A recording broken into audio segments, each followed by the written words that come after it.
Cyprus is my homeland, the place I return to whenever I can.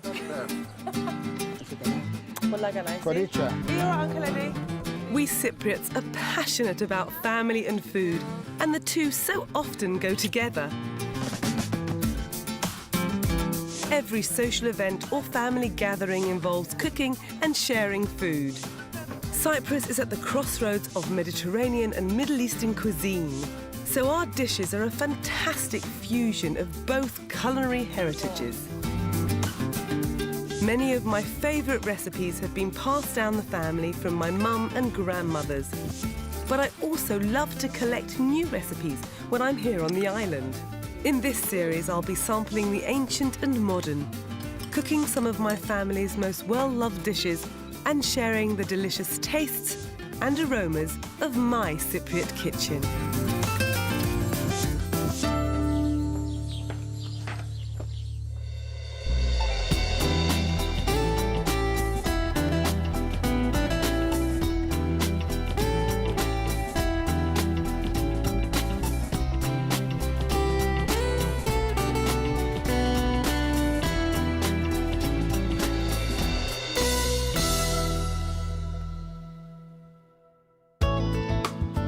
Today, I'm visiting the artists' village of Lania, where they greet me with an array of cakes. Wow, look at this! Using local ingredients to make red mullet with a rose petal and rosé sauce. Fun is not the word for it. Divine is the word for it. Divine. And rediscovering a family recipe for a delicious chocolate and orange cake. It's a little taste. Oh, it's lovely.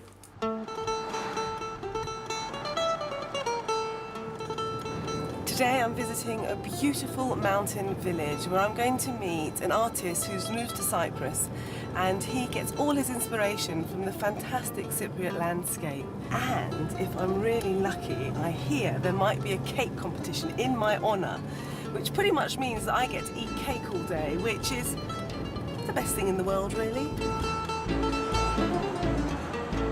Lania rests on the rolling hills to the north of Limassol, in the heart of Cyprus.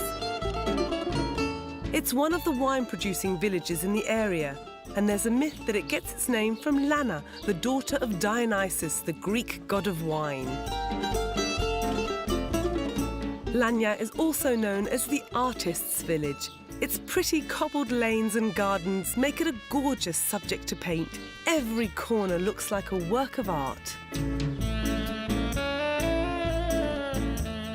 So before I get to eat cake, I'm popping in to meet local artist Michael Owen, who lives here with his wife Jackie. They moved here to Lania from New Zealand in 1973. Γεια σου, Michael. Χαίρομαι πάρα πολύ. Καλά. Πολύ καλά, εσύ? Ευχαριστώ. Good. Κάτσε. Do you know, I am just in awe of how beautiful it is here. It's just stunning. So where do you get your inspiration from, and what is it that you love about Cyprus? There's too much. Oh, There's too much. nice. You can't, I mean, you're staggered with what through the seasons. It changes all the time. But really, there is too much to paint. I would love to take a look at some of your paintings. Yes, come on up. Can I come Yes, to look at please. it? Lovely. In the past 10 years, Michael has had 3 major exhibitions in Nicosia and has original paintings in the National Gallery of Cyprus. And follow me. Okay. Oh, wow. Limassol. This is gorgeous. This used to be a donkey house. And now it's the most beautiful gallery. Wow. I tell you, these are so stunning, but there's one particular one that's really calling me. And it's... I've walked past here, haven't I? That's from the top of the road. That's at the top of the road. You might find the same shadows now. I'm not sure. The shadows might be a little different, but you'll see it straight ahead of you. I love that. That's beautiful. Michael, thank you very much. Pleasure. The driving force behind the village is the women who live here. Many are from different parts of the world, and over the years they've worked together to rescue the village from neglect. They've painted buildings, planted flowers, and now continue to meet regularly to plan their improvements. They've all baked cakes to see which one I like the best, but I wasn't expecting so many. My γεια σας, γεια σας. Wow, look at this. Ευχαριστώ πάρα πολύ. Μα τι ωραία. Πόσα γλυκίσματα. These ladies have cooked these amazing cakes for me and we are... Oh, can't just sit down without having a little bit of a taste. So here we go. I'm going to have a little bit here. This one here, which is actually one of my favourites, it's a semolina cake that's got almonds in it and it's just totally delicious. These are called daktila and they're pastry wrapped with almonds and rosewater and cinnamon and absolutely one of my favourite dishes. Τι ωραία. Ποιος θα έκανε τα δάχτυλα, είπαμε? Μαρία. Εσύ τα έκαμε στα Μαρία made the daktila for me. Τα δάχτυλα μόνον εγώ. Oh, τι ωραία. Και αυτά τα... And these cookies here, who made these ones? Me.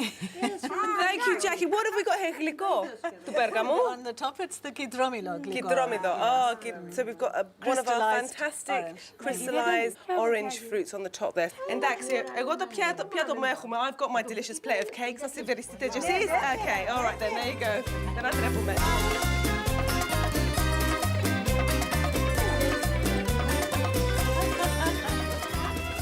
This actually is one of my favourite ones.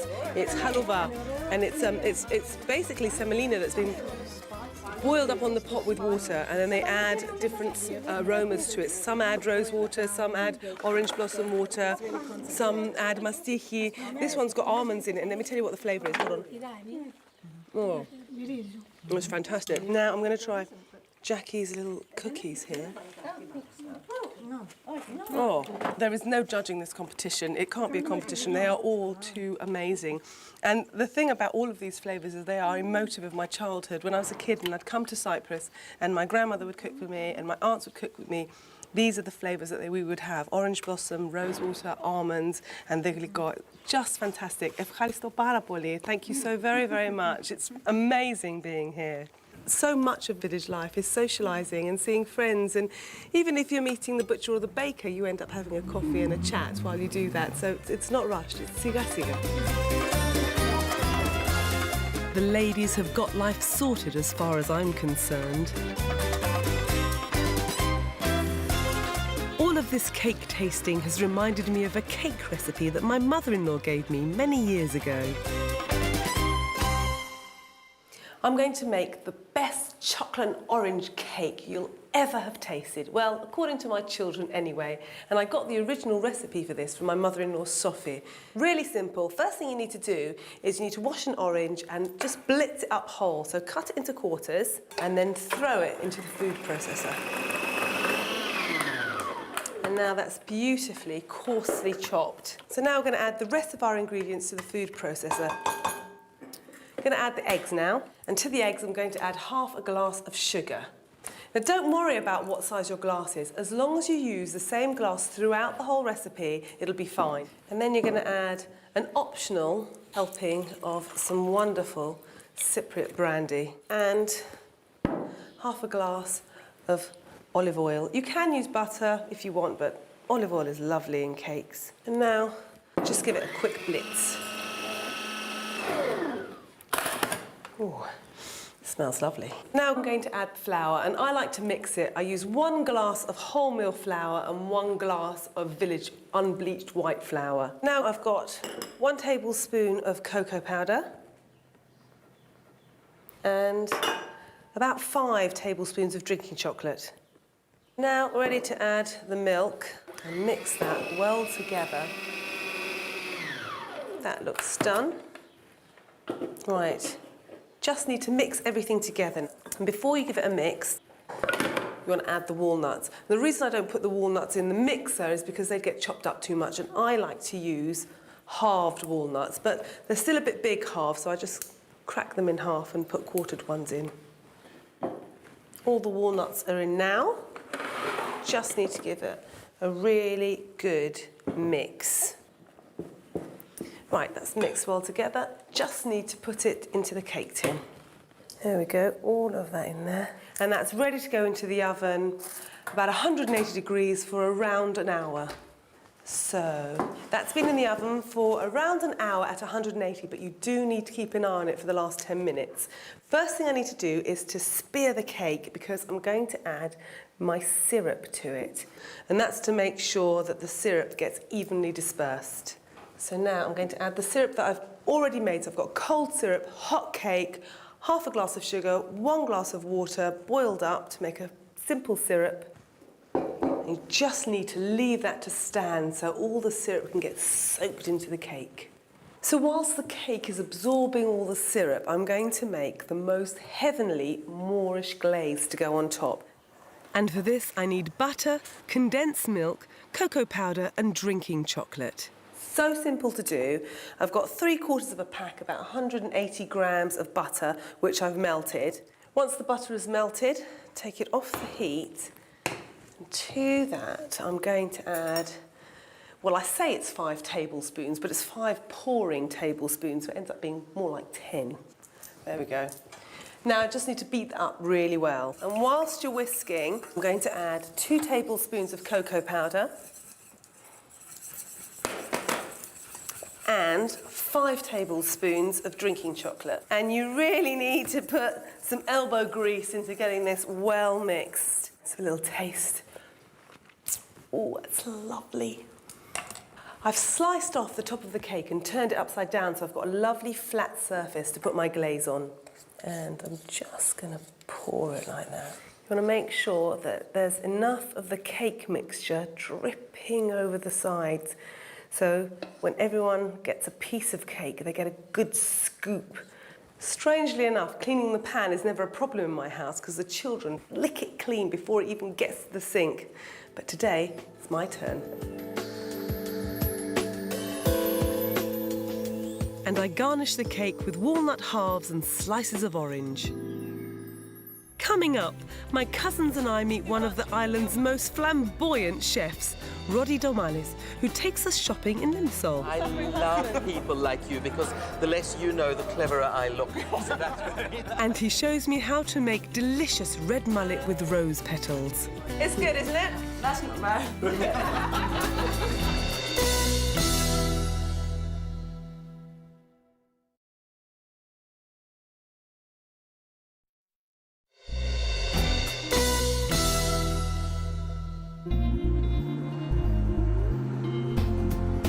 I'm heading off to Limassol, where I'm going to meet Roddy, one of the island's finest chefs. He's well known here for taking traditional Cypriot recipes and giving them a modern twist. Dos muto chili se barakallo majid. Table 1.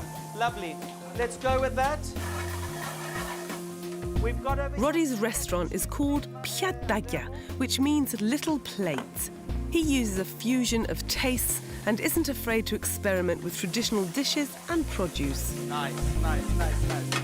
Roddy often does shopping and cooking lessons for food enthusiasts. And today, my cousins and I are joining the group. Apart from meeting a couple of the regular stall holders, we're going to pick out some fresh food to cook later on at Roddy's restaurant. So we've got some gorgeous anquinares. Yeah, the artichokes, which are beautiful at the moment. I think artichokes are one of those things that people are used to actually getting out of a jar. So again, we'll pick up a couple and I'll show you And what I'm to glad do. that we've got Mariana here with us. This is my cousin who doesn't cook. So Roddy, I want by the end of today for her to at least be able to produce something for her Mariana, poor long-suffering I love husband. people like you because the less you know, the cleverer I look. So that's very nice. Roddy's been coming to this market for years to buy his daily produce, and everything he cooks has to be in season and fresh. We start off with our sea bass over here. We've got some sea bream. One of my favourites are absolutely... I love the red mullet, the barbuni. So tasty, exactly. isn't it? The meat Tasty is fish. so sweet. Okay. In fact, I do a recipe with these with rose petals in a rosé wine. Is absolutely beautiful. Okay, because it brings out the flavour. Yeah. Do you all like fish? I'm not a big fan, Roddy, to tell you the truth. I think, Mariana, a lot of times people are a little bit scared off by fish because of the fact that they've had bad experiences with fish, okay? So it's either very fishy fish that people have experienced, especially as a child, and that it's put them off. So we're going to buy some fish? Absolutely. Okay. I'd suggest that we actually take a couple of red mullet and we make that recipe for you. Yeah, because the idea of having rose petals and rosé with it is Indeed. amazing. Okay. So, it's red mullet and rose petals for our main course. We just need to pick out a selection of fruit and vegetables to go with it. Over here, we've got some fresh broad beans. It's one of those products that we're used to seeing in a health store in a dried version, whereas here, at this stage, you can get them fresh, munch them as they are, and of course, you're not losing out on any of the nutrients and the vitamins, etc. For me, I don't know, Roddy, because I know that you do kind of modern cuisine, but for me, nothing beats broad beans, boiled up, bit of vinegar, olive oil, touch of salt. Is there Exactly. That's the only way to eat them, as far as I'm concerned. Would you grab some strawberries from down A punnet or single strawberries, and how many? Punnet, A if you punnet. don't mind, that's great. And Now we we've said got a couple of nice, peppers and mushrooms, huh? mushrooms, yeah. Roddy, how many do you need? How many mushrooms? Φέρε καμιά δεκαρκάν. Είστε καλά? Right, we've got everything we need. Yes, Okay, guys, I think it's time to go and cook.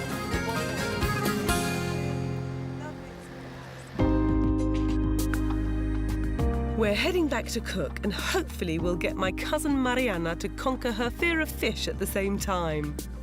As well as cooking the fish, we're going to be using some of the other ingredients we bought at the market to make a couple of simple starters. So, welcome, guys. That was nice to have you here. That was a great morning of shopping and tasting, etc. Now what we're going to do is, as you've seen, we brought all of the goodies over here, prepared it, and we're going to throw together a couple of really, really nice dishes. Very easy, very casual taste as we go along. Most importantly, glass of wine in one hand. Okay. That sounds like my type of cookery lesson. Indeed. So, can I have some help, dear? Yes. Good.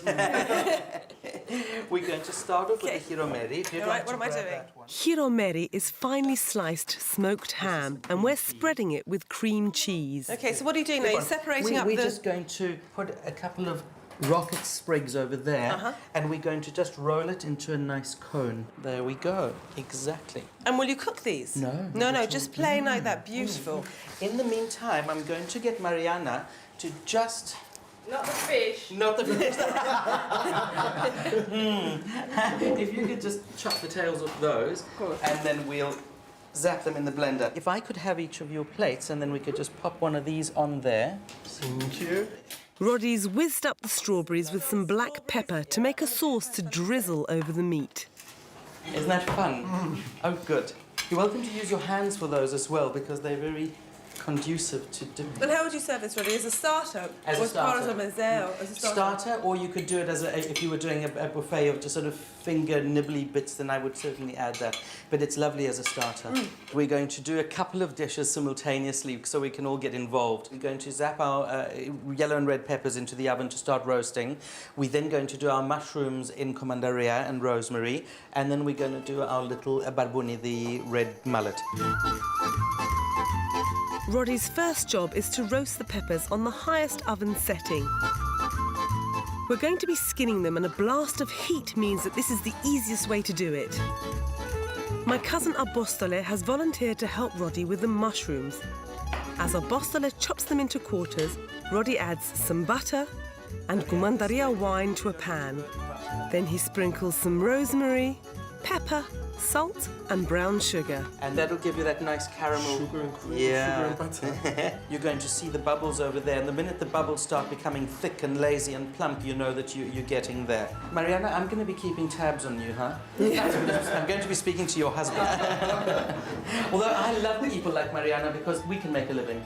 Absolutely. We don't want everybody becoming fabulous chefs. Okay. So, we're just going to leave these for a little while.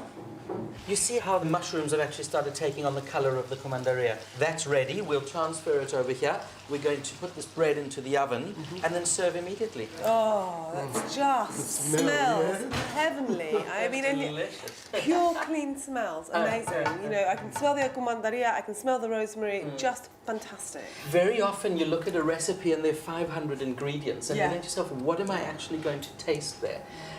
So something like this, like you say, there are only 2 or 3 ingredients and then they work to their maximum. Time to take the peppers out of the oven now. Can you see how the skin has just started blistering off the pepper and we haven't lost any of the volume? So what the next step over here is that we take these and pop them into a dish and then cover them and seal them with cling film and just allow them to stand for a little while. Are you or are you not going to go near the fish? I'll go near the fish. Really? But you don't let me eat it. Well, that's, slowly we're getting you closer and closer and closer. So eventually, who knows? Yeah. Who knows? Excellent. Mariana can come over here with me. You see, they don't bite. No, they're dead. Exactly. So we're going to go with a nice butter again, and we're going to, at this stage, add our fish. We're going to go with some salt. We're going to go with some black pepper, some pink peppercorns, which we're going to keep whole. A little bit of rosemary. The smell is actually very, very gentle that's coming from the fish. It's not a very strong fish. It actually doesn't smell very fishy. Exactly. The big thing with fish is not to overcook it. Yeah. All right, so cook it until it's 90% cooked, 85% cooked. Then you remove it from the pan and it will cook in its own heat. Okay. Yeah. So that's very, very important because it's that delicate. That's one of the things that most people do with fish that puts them off cooking it, like you were saying, is that they're scared and therefore they overcook it and it becomes dry and tasteless instead of moist and delicious. Exactly. So we're actually ready to just turn them around at the moment. So we're just going to flip them around. And now we're ready for the rosé. As the fish is almost ready, Roddy adds the rose petals. He doesn't want to cook them, he's just allowing them to wilt over the fish. The peppers are ready to have their skins peeled off, and it's time to prepare the marinade for them. Black pepper, dried mint, rosé wine, balsamic vinegar, and a generous pouring of olive oil. And lastly, some crushed garlic. Finally, it's time to cut some freshly baked Cypriot bread into slices, which is perfect for using to dip into the sauce and juices. Kaliorexi, bon appétit everybody. Enjoy. And I've had a really great afternoon with you. Oh, so well done. Thank you, Roddy. Yeah. That mushroom sauce Aren't they fun, huh? is incredible. No, fun is not the word for it. Divine is the word for it. Mariana mo, agapi mo, my darling. There's no way that I can let you leave this whole workshop without tasting a bit of fish. So look, come on.